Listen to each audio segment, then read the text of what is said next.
2. The Earth Under the Martians. Chapter 1. Underfoot. In the first book, I have wandered so much from my own adventure to tell of the experiences of my brother that all through the last 2 chapters I and the curate have been lurking in the empty house at Halliford, whither we fled to escape the black smoke. There I will resume. We stopped there all Sunday night and all the next day, the day of the panic, in a little island of daylight, cut off by the black smoke from the rest of the world. We could do nothing but wait in aching inactivity during those 2 weary days.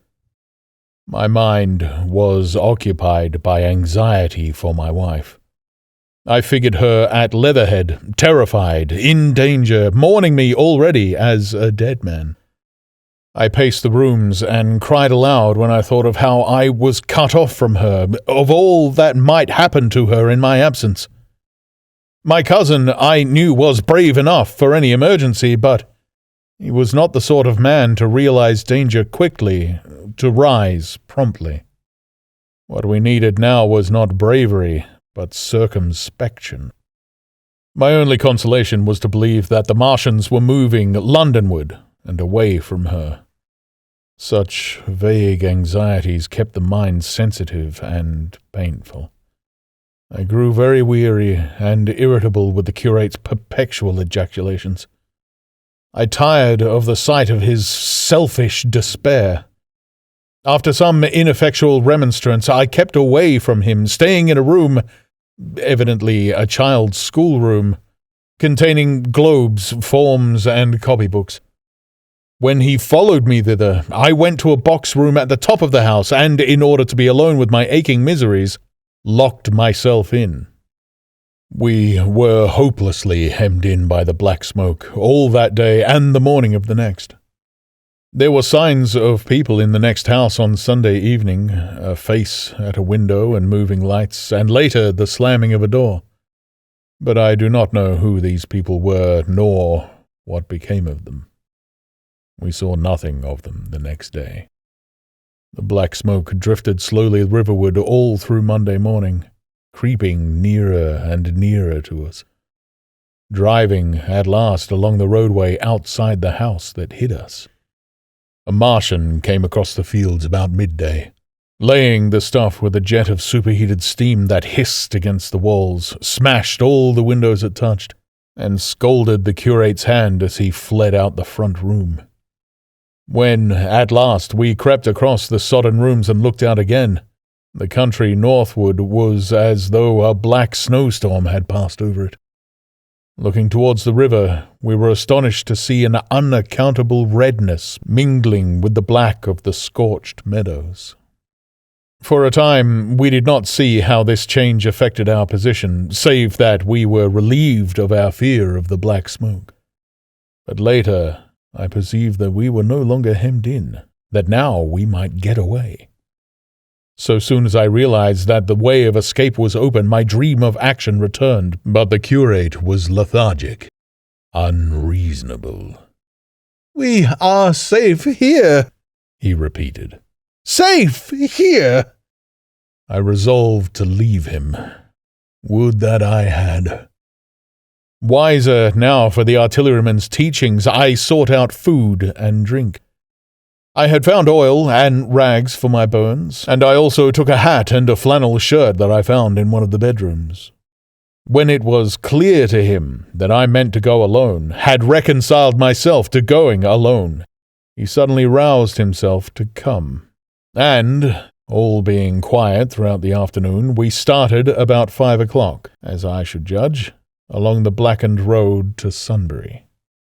In Sunbury, and at intervals along the road, were dead bodies, lying in contorted attitudes, horses as well as men. Overturned carts and luggage, all covered thickly with black dust. That pall of cindery powder made me think of what I had read of the destruction of Pompeii. We got to Hampton Court without misadventure, our minds full of strange and unfamiliar appearances, and at Hampton Court our eyes were relieved to find a patch of green that had escaped the suffocating drift. We went through Bushy Park, with its deer going to and fro under the chestnuts, and some men and women hurrying in the distance towards Hampton. And so we came to Twickenham. These were the first people we saw. Away across the road, the woods between Ham and Petersham were still afire. Twickenham was uninjured by either heat ray or black smoke, and there were more people about here, though none could give us news.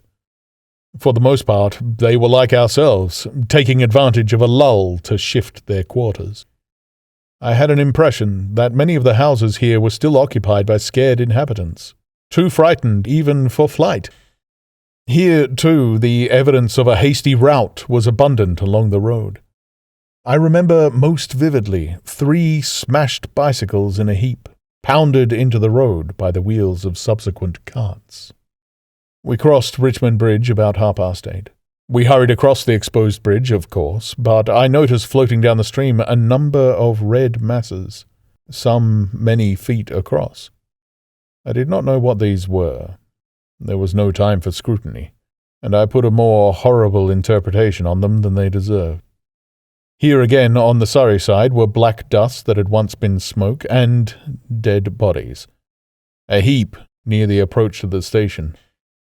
But we had no glimpse of the Martians until we were some way towards Barnes. We saw in the blackened distance a group of 3 people running down a side street towards the river, but otherwise it seemed deserted. Up the hill, Richmond town was burning briskly. Outside the town of Richmond there was no trace of the black smoke. Then, suddenly, as we approached Kew, came a number of people running, and the upper works of a Martian fighting machine looming in sight over the housetops, not 100 yards away from us. We stood aghast at our danger, and had the Martian looked down, we must immediately have perished. We were so terrified that we dared not go on, but turned aside and hid in a shed in a garden. There the curate crouched, weeping silently and refusing to stir again. But my fixed idea of reaching Leatherhead would not let me rest, and in the twilight I ventured out again. I went through a shrubbery and along a passage beside a big house standing in its own grounds, and so emerged upon the road towards Kew. The curate I left in the shed, but he came hurrying after me. That second start was the most foolhardy thing I ever did, for it was manifest the Martians were about us.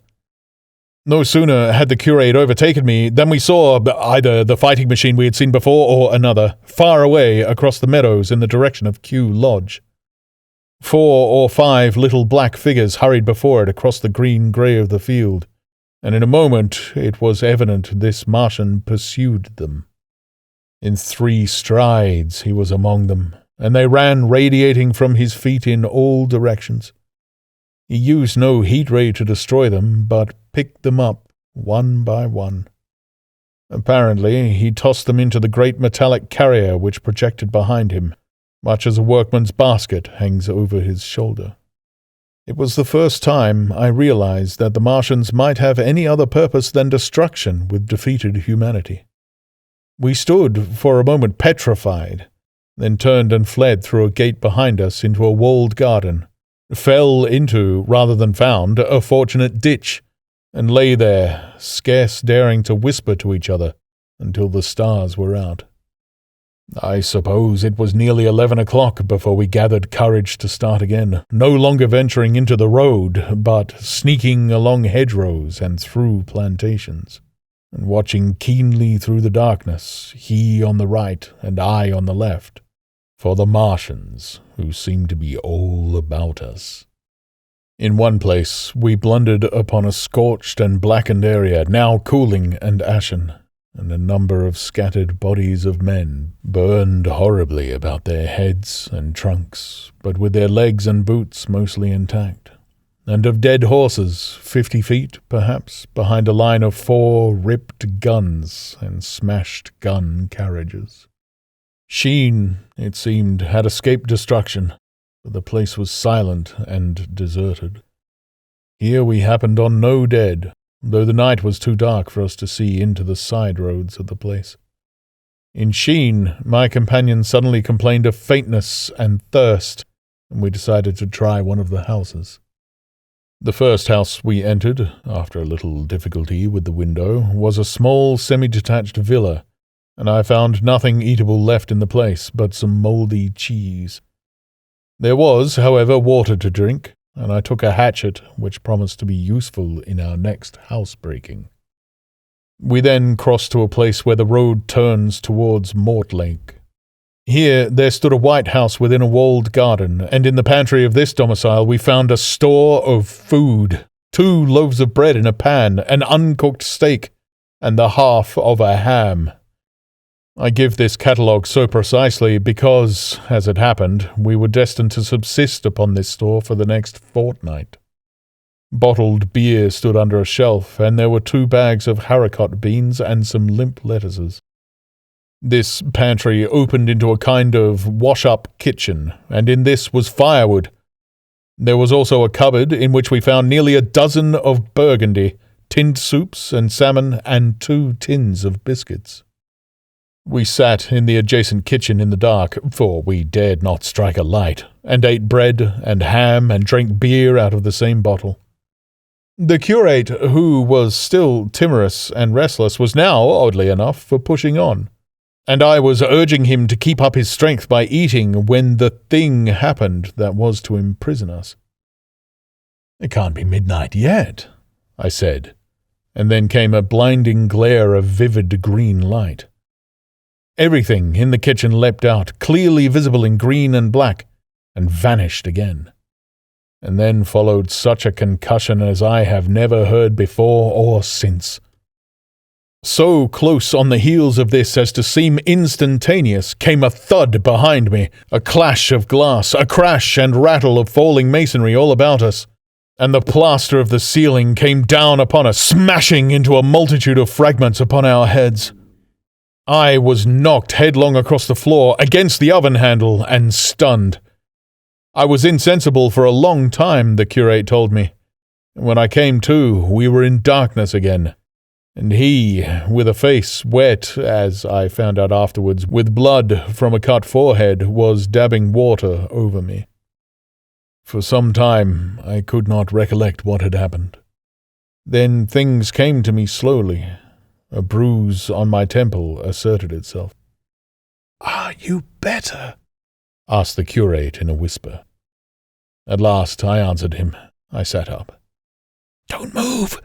The floor is covered with smashed crockery from the dresser. You can't possibly move without making a noise, and I fancy they are outside."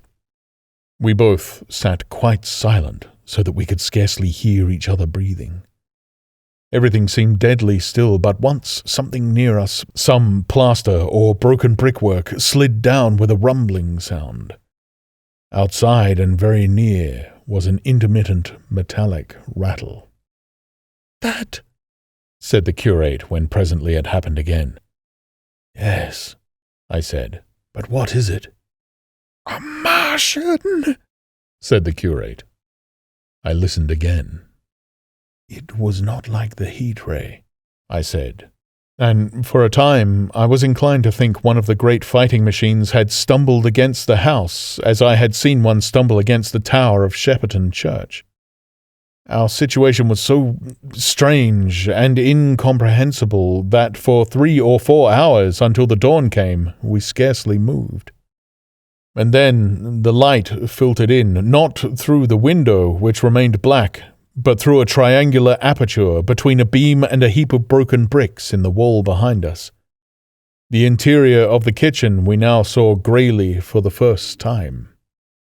The window had been burst in by a mass of garden mould, which flowed over the table upon which we had been sitting and lay about our feet.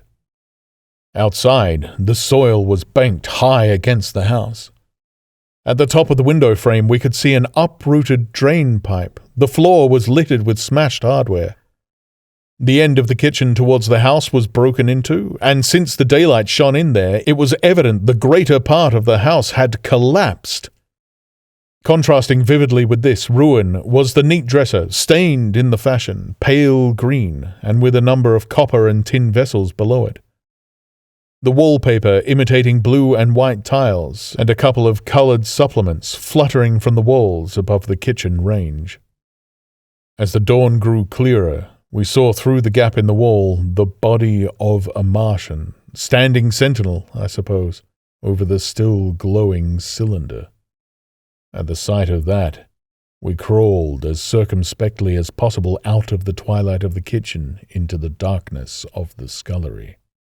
Abruptly, the right interpretation dawned upon my mind. "The 5th cylinder," I whispered. "The 5th shot from Mars has struck this house and buried us under the ruins." For a time the curate was silent, and then he whispered, "God have mercy upon us." I heard him presently whimpering to himself. Save for that sound, we lay quite still in the scullery. I, for my part, scarce dared breathe, and sat with my eyes fixed on the faint light of the kitchen door. I could just see the curate's face, a dim oval shape, and his collar and cuffs.